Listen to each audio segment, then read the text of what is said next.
Baik, saya akan bahas tentang Timor Timur sedikit ya. Jadi untuk sejarahnya itu Timor Timur atau yang sekarang dikenal dengan Republik Timor Leste ya, mempunyai hubungan yang erat dengan Indonesia karena kan kita ketahui ya bahwa negara ini pernah bergabung gitu dengan NKRI ya. Di mana sejak tahun 1642 Timor Timur ini merupakan daerah jajahan dari Portugis ya. Dikarenakan Portugis ini merasa tertantang dengan adanya Belanda di timur yang satunya lagi ya, di timur barat itu. Nah, kemudian ketika Portugis melakukan penjajahan, kemudian mulai meruntuhkan kerajaan di Timur Timur, kemudian memonopoli perdagangan daerah itu dan juga memperluas politiknya di daerah tersebut ya. Sampai nantinya itu ketika Indonesia sudah merdeka, Timur Timur ini belum merdeka juga ya. Nantinya sampai tahun 1974 barulah masalah di Timur Timur ini mulai dikenali atau dicium oleh negara internasional ya, karena akibat dari adanya revolusi bunga atau revolusi anyelir yang ada di Portugis ya. Kemudian setelahnya revolusi ini maka Portugis pun melonggarkan daerah jajahannya ya dengan melakukan dekolonisasi, di mana dekolonisasinya ini yaitu supaya negara jajahannya dalam kurung masyarakatnya itu diperbolehkan untuk mendirikan partai-partai supaya mereka bisa beraspirasi kepada pemerintahan Portugis nantinya ya. Nah, sama halnya dengan yang ada di Timur Timur gitu ya. Nah, nantinya Timur Timur ini membentuk beberapa partai, tiga partai yang lumayan besar pada saat itu. Kemudian yang nantinya akan diadakan referendum. Di mana referendum ini ada tiga hal. Yang pertama itu Timur Timur merupakan negara federasi dari Portugis. Yang kedua itu Timur Timur menjadi negara merdeka juga negara bebas, dan yang terakhir Timur Timur berintegrasi dengan NKRI. Nah, ini isi referendum ya pada saat ini akan dilaksanakan sesuai dengan aturan dari PBB gitu ya. Nah, kemudian referendum ini mengalami kegagalan. Akhirnya pada saat itu Portugis mengajak partai-partai dari Timur Timur ini untuk berunding di Makau ya. Nah, pada saat itu partai yang sangat besar yaitu Partai Fretilin tidak ikut, hanya dua partai yang ikut, yang hasilnya adalah membentuk pemerintahan sementara Timur Timur ya. Nah, ternyata hasil dari ini tidak disepakati oleh Partai Fretilin, sehingga Partai Fretilin pada saat itu memilih memproklamirkan kemerdekaan Timur Timur. Nah, hal ini juga tidak disepakati juga oleh dua partai ya, Partai UDT Apodeti dan juga Trabalista ya, di mana kedua partai ini lebih memilih berintegrasi dengan negara Republik Indonesia. Nah, setelah itu adalah perang saudara itu ya di antara partai-partai ini, yang akhirnya Indonesia pun terlibat karena dari hasil integrasi itu ya, integrasi dari Timur Timur ke Indonesia. Dan mungkin itu yang bisa saya sampaikan. Bismillahirrahmanirrahim. Di sini saya akan membahas mengenai penyebab terjadinya integrasi Timur Timur ke wilayah NKRI. Timur Timur sendiri merupakan sebuah wilayah yang berada di jajaran Kepulauan Nusa Tenggara yang merupakan jajahan dari Portugis pada tahun 1642. Kemudian Timur Timur bergabung dengan Indonesia pada tahun 1976 pada masa pemerintahan Soeharto.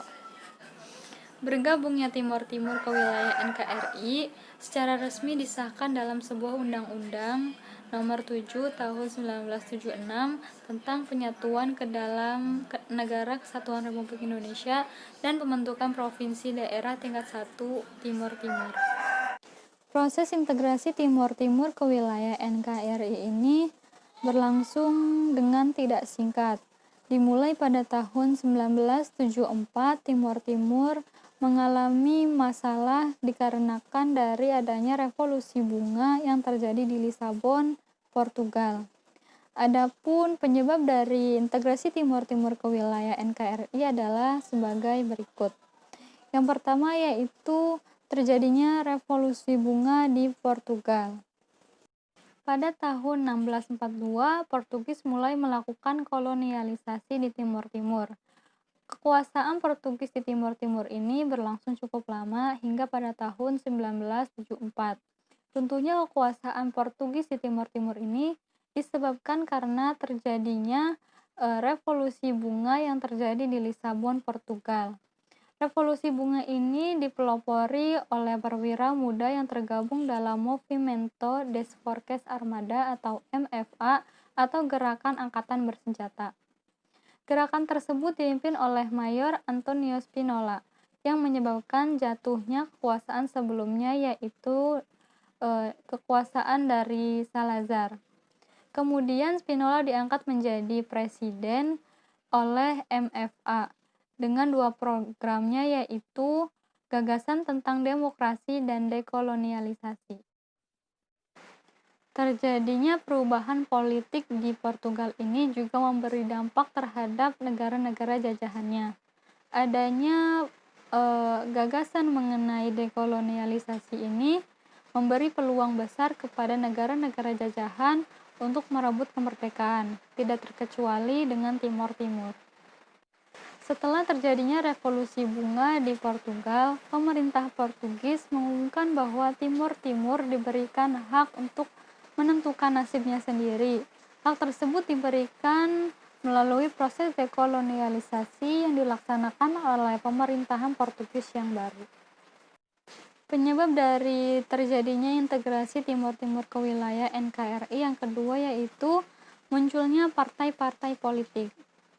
Adanya kebijakan mengenai dekolonialisasi yang diberikan oleh pemerintah Portugis ini kemudian membuat pemerintah Portugis yang ada di Timor Timur memberikan izin kepada rakyat Timor Timur untuk membuat partai-partai politik yang nantinya dapat menentukan masa depan Timor Timur melalui referendum yang akan dilakukan pada 13 Maret 1975.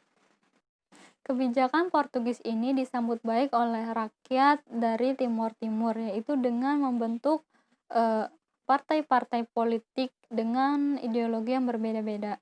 Adapun beberapa partai politik besar yang ada di Timor Timur, yaitu yang pertama ada Partai UDT atau União Democrática de Timor Timorense atau Uni Demokrasi Rakyat Timor Timur. Nah, yang kedua yaitu ada Fretilin atau Fretilin Revolusioner de Timor Timor-Leste Independence atau Front Revolusioner untuk Kemerdekaan Rakyat Timor Timur. Yang ketiga yaitu ada APODETI atau Asociação Popular Democrática de Timor Timorense atau Asosiasi Rakyat Timor Timur Demokrat. Adapun dari tujuan partai-partai tersebut yaitu yang pertama ada dari Partai UDT yang menginginkan adanya kemerdekaan bagi Timor Timur yang diraih secara bertahap. Sedangkan dari Partai Fretilin ini ia menginginkan adanya kemerdekaan yang diraih dengan secara tepat. Sedangkan dari Partai APODETI ini ia sudah tegas menginginkan adanya integrasi dengan Indonesia. Masing-masing dari partai ini berlomba-lomba untuk mengambil suara rakyat dalam pemilihan tahun 1975 sesuai dengan janji dari pemerintah Portugal. Dengan begitu, partai-partai politik ini kemudian melakukan referendum yang sudah diagendakan. Adapun referendum tersebut yaitu meliputi 3 pilihan. Yang pertama itu menjadi daerah otonomi dan federasi dengan Portugal. Yang kedua menjadi negara bebas dan merdeka. Dan yang ketiga yaitu berintegrasi dengan NKRI.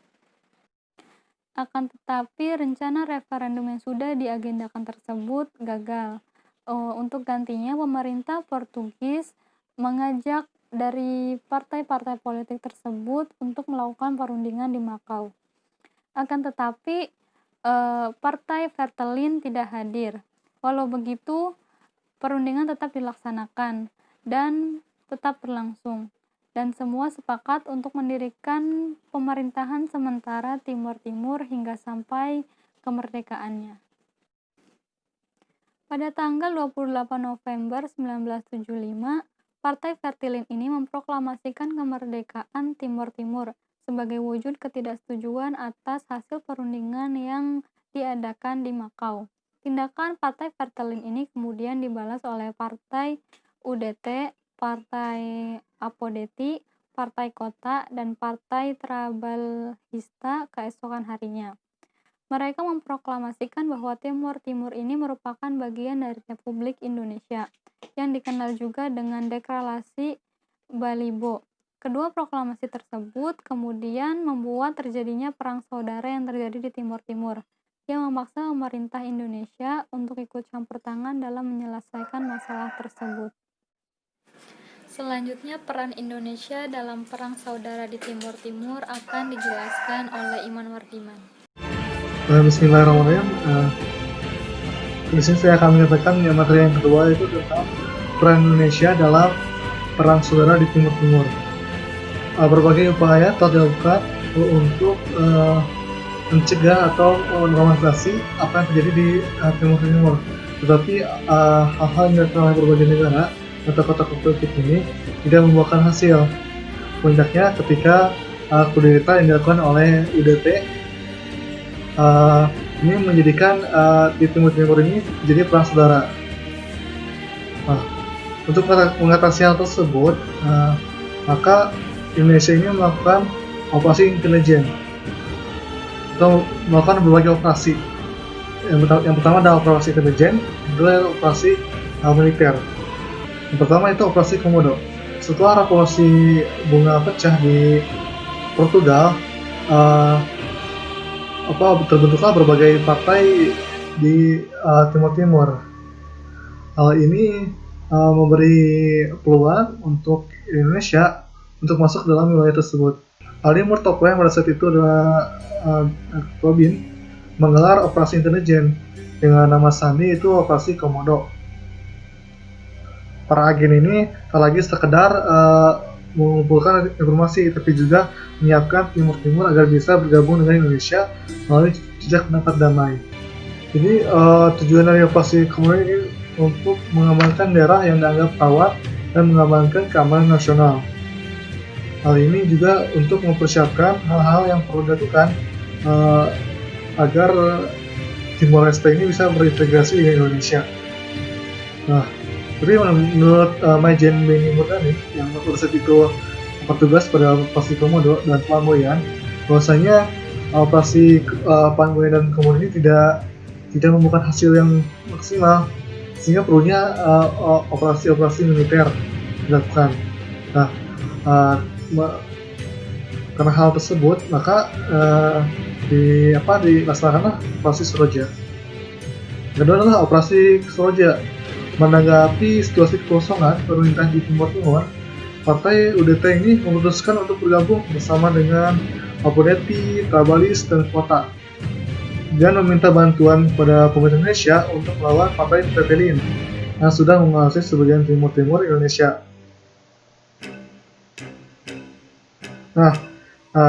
Sehingga menanggapi hal tersebut, ada berbagai pihak yang ingin berintegrasi Indonesia. Maka pada tanggal 31 Agustus 1975 dibentuklah Komando Tugas Gabungan (Tugas Gap) dengan nama sandi Operasi Seroja. Tugas Gap ini adalah berbagai komponen dari ABRI yang diterjunkan langsung di Timur Timur untuk melakukan operasi Seroja. Tugas Gap ini mempunyai tugas pokok untuk melakukan operasi atau strategi militer di Timur Timur untuk pengamanan dan memantapkan stabilitas keamanan di Timur Timur. Tugas Gap ini mulai beroperasi pada tanggal 7 Oktober 1975. Pada tanggal 28 November 1975, Partai Partelin ini mengumumkan kemerdekaannya dengan nama negaranya, yaitu Republik Rakyat Timur. Hal ini ditentang oleh berbagai partai UDT dan rekan-rekannya yang serta rakyat-rakyat lain di Timur Timur yang ingin berintegrasi ke Indonesia. Dan akhirnya Timur Timur berintegrasi dengan Indonesia pada tanggal 17 Juli 1976. Hal ini menjadikan Timur Timur menjadi provinsi pada zaman Presiden Soeharto. dengan nama Provinsi Timur Timur. Dengan tersebarnya kabar ini, Partai Petilin tidak pantang semangat ya, tapi walaupun terdesak oleh operasi militer yang dilakukan oleh Indonesia, tetapi mereka tidak pantang menyerah. Perlawanan yang dilakukan secara terbuka diganti dengan secara tertutup dengan strategi gerilya. Dengan menanggapi strategi gerilya dari partai Petilin ini, pemerintah Indonesia menerjukan satuan tugas atau Kopasanda atau Kopassus dengan Kopassus Sandi Yuda, Kopasanda Sandi Yuda. Yang diterjunkan adalah tim Nanggalanya. Nah, tim Nanggala ini diterjunkan dengan 3 tugas pokok. Yang pertama ini ada melakukan operasi tempur atau raid. Yang kedua melakukan pembersihan. Yang ketiga itu melakukan operasi intelijen untuk mengamankan wilayah-wilayah di timur-timur sampai penugasan Nanggala berakhir. Nah, operasi Nanggala ini dilakukan untuk menangkap para pimpinan di partai Petilin ini dan melakukan operasi Suroja tahap 2 itu pasca integrasinya. Kemudian mencapai puncaknya ini operasi Suroja ini pada tanggal 23 Desember 1978 itu ketika ditemukannya posisi para pemimpin pemimpin partai Petilin itu Nicola Lobato di pegunungan Maubise. Nah, penangkapan Nicola Lobato ini sangat alot ya, terjadi baku tembak ya. Mulai menyerah ini pada tanggal 31 Desember 1978 ketika Nicola Lobato ini tertembak di perutnya dan meninggal. Setelah tertangkapnya pemimpin partai Petilin, penumpasan terhadap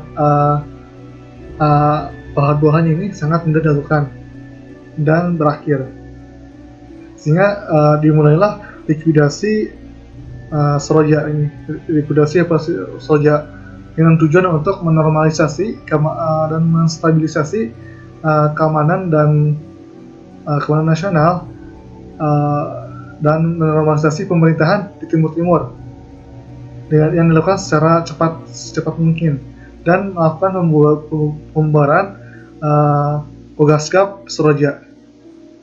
Sekian yang bisa saya sampaikan.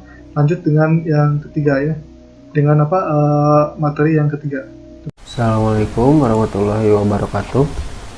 Baik, saya akan melanjutkan materi berikutnya mengenai peran Amerika dalam integrasi Timur-Timur. Mengenai hal ini, tentu ini merupakan aib Amerika tersendiri. Mengapa demikian? Karena pada saat penyerangan yang dilakukan oleh Indonesia terhadap Timur-Timur itu terjadi dengan sangat keji gitu, dengan brutal, tidak lagi memandang orang-orang ataupun rakyat sipil, melainkan semuanya ditembak mati pada saat itu, yang mungkin berbeda pemikiran dengan Indonesia ataupun yang tidak mau bergabung dengan Indonesia. Nah, hal ini dilatar belakangi oleh sejak tahun 1947 terjadi perang dingin antara Amerika dan Uni Soviet. Dalam hal ini tentu mengakibatkan dampak gitu, khususnya bagi negara kita Indonesia, dampak bagi negara-negara yang berkembang pada saat itu. Nah, untuk itu kenapa begitu? Karena di Timur-Timur terjadi kemenangan atas Petilin yang menurut Soeharto itu berhaluan terhadap kiri ataupun komunis. Hal ini diobrolkan lagi. Jadi kemenangan partai Petilin yang ada di Timur-Timur itu otomatis kan sampai informasinya terhadap Indonesia, hingga akhirnya Soeharto itu khawatir terhadap Timur Timur. Khawatir kenapa? Karena takut kedaulatan yang di sekitaran Timur Timur seperti NTT dan lain sebagainya itu diambil oleh Timur Timur. Maka dari itu Adam Malik yang pada saat itu menduduki posisi jabatan sebagai Menteri Luar Negeri mengundang beberapa negara yang memang untuk ngobrol gitu secara sederhananya mengenai Timur Timur tersebut. Dari negara yang diundang salah satunya Amerika yang diwakili oleh Kissinger. Oh bukan, yang diwakili oleh Kissinger. Nah, si Kissinger itu menyatakan bahwa Timur Timur yang deklarasi kemerdekaan oleh Fretilin, Kissinger itu menganggap bahwasanya menyatakan secara sepihak gitu. Jadi analoginya gini ya, seperti halnya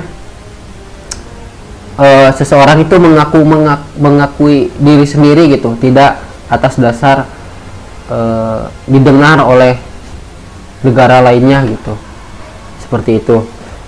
Jadi peristiwa tersebut bahwa peristiwa deklarasi yang dilakukan oleh Fretilin itu dianggap secara sepihak oleh Kissinger, yang mengakibatkan kesininya Amerika mendukung Soeharto. Mengapa demikian? Karena yaitu tadi, karena Fretilin itu berhaluan komunis.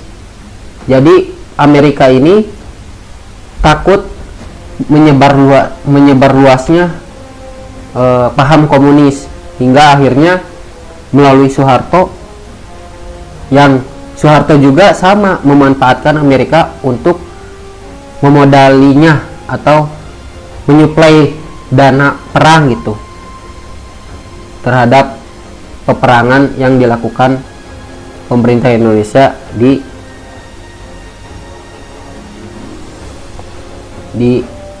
Timur Timur, hingga akhirnya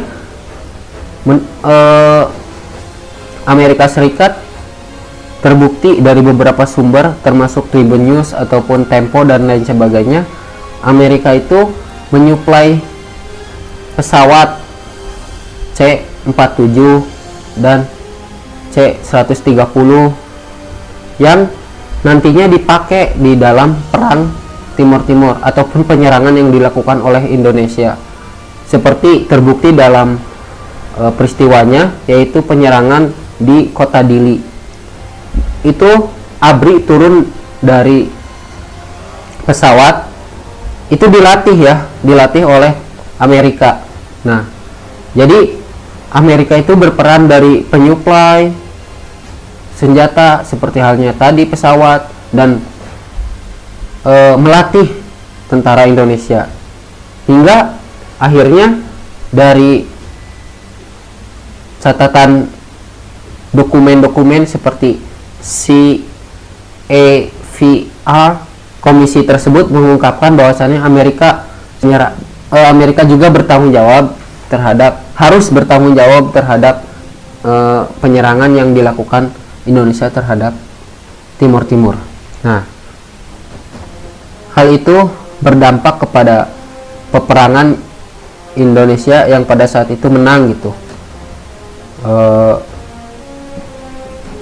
memakan banyak korban dari pihak Timur Timur, rakyat sipil dan lain sebagainya. Bahkan dalam berita New York Times dijelaskan bahwasanya pejabat Clinton itu menganggap bahwa Soeharto itu sebagai orang yang mau membatasi peraturan ekonomi Indonesia. Jadi menurut sesuai dengan apa yang diberitakan New York Times, bahwasanya pejabat Clinton mengungkapkan Soeharto itu sebagai orang yang membatasi peraturan ekonomi Indonesia dan membuka keran investor asing terhadap Indonesia. Jadi kalau kata sederhananya, Soeharto itu merupakan teman-teman ataupun orang yang dekat dengan Amerika, hingga akhirnya Amerika pun membantu Indonesia dalam penyerangan terhadap Timur Timur. Nah, seperti itu. Mungkin demikian yang dapat saya sampaikan, kurang lebihnya mohon maaf, dan apabila ya ingin ditanyakan, mangga itu. Assalamualaikum warahmatullahi wabarakatuh. Sini saya akan menjelaskan mengenai dampak integrasi Timor Timur ke Indonesia. Yang pertama yaitu di bidang sosial. Setelah Timor Timur berintegrasi dengan Indonesia, pemerintahan Indonesia menginginkan agar masyarakat Timor Timur menjadi masyarakat Indonesia, yaitu dengan dilakukannya P4, agar masyarakat Timor Timur mengetahui mengenai dasar negara Indonesia. Selain itu, bahasa Indonesia juga diwajibkan untuk dipelajari dan digunakan dalam kehidupan sehari-hari maupun dalam kegiatan-kegiatan resmi. Selanjutnya yaitu di bidang politik, di mana ketika penjajahan Portugis yang menjadi status sosial tertinggi di Timor Timur adalah paus, yang juga merupakan sebagai pemuka agama. Namun setelah berintegrasi dengan Indonesia, yang menjadi status sosial tertinggi adalah pemerintahan. Hal ini menjadikan terkadang pemerintahan tidak didengarkan oleh rakyat Timor Timur. Dampak selanjutnya yaitu di bidang politik, di mana ketika penjajahan Portugis yang menjadi status sosial tertinggi di Timor Timur adalah paus, yang juga merupakan sebagai pemuka agama. Namun setelah berintegrasi dengan Indonesia, yang menjadi status sosial tertinggi adalah pemerintahan. Hal ini menjadikan terkadang pemerintahan tidak didengarkan oleh rakyat Timor Timur. Pembangunan untuk Timor Timur terus direalisasikan oleh pemerintahan Indonesia, seperti pada kurun waktu 17 Juli 1976 sampai 31 Maret 1977, Indonesia mengeluarkan dana untuk pembangunan rumah sakit, gedung, sekolah, dan lain-lain. Dan pada tahun 1977 sampai 1978, pemerintah pusat mengeluarkan dana sebanyak 6,6 miliar untuk pembangunan di bidang pertanian, kehutanan, dan sektor kesehatan. Dari dana yang dikeluarkan pada tahun 1976 sampai 1978 terdapat 99,193 miliar yang dikeluarkan oleh pemerintah pusat untuk Provinsi Timor Timur. Ini untuk proyek-proyek yang merupakan keputusan Presiden. Dan untuk proyek sektoral sebesar 113,999 miliar, dan untuk belanja rutin sebesar 64,705 miliar rupiah. Belanja rutin ini melebihi belanja rutin Provinsi Nusa Tenggara Timur dan Provinsi Jawa Timur. Dengan Timor Timur, banyak pedagang dari Jawa dan juga Sumatera yang melakukan perdagangan ke Timor Timur. Selain itu, bahan makanan juga banyak didapatkan dari Nusa Tenggara. Hal ini dikarenakan cuaca di Timor Timur sangat panas, jadi tidak semua bahan makanan dapat diproduksi di Timor Timur. Perekonomian Timor Timur diklarifikasikan oleh Bank Dunia sebagai pendapatan perekonomian dari menengah ke bawah dengan peringkat ke-158. 3 bank asing juga telah mempunyai cabang di Timor Timur, salah satunya yaitu Bank Mandiri dan Bank ANZ Nasional. Sekian yang dapat saya sampaikan, terima kasih.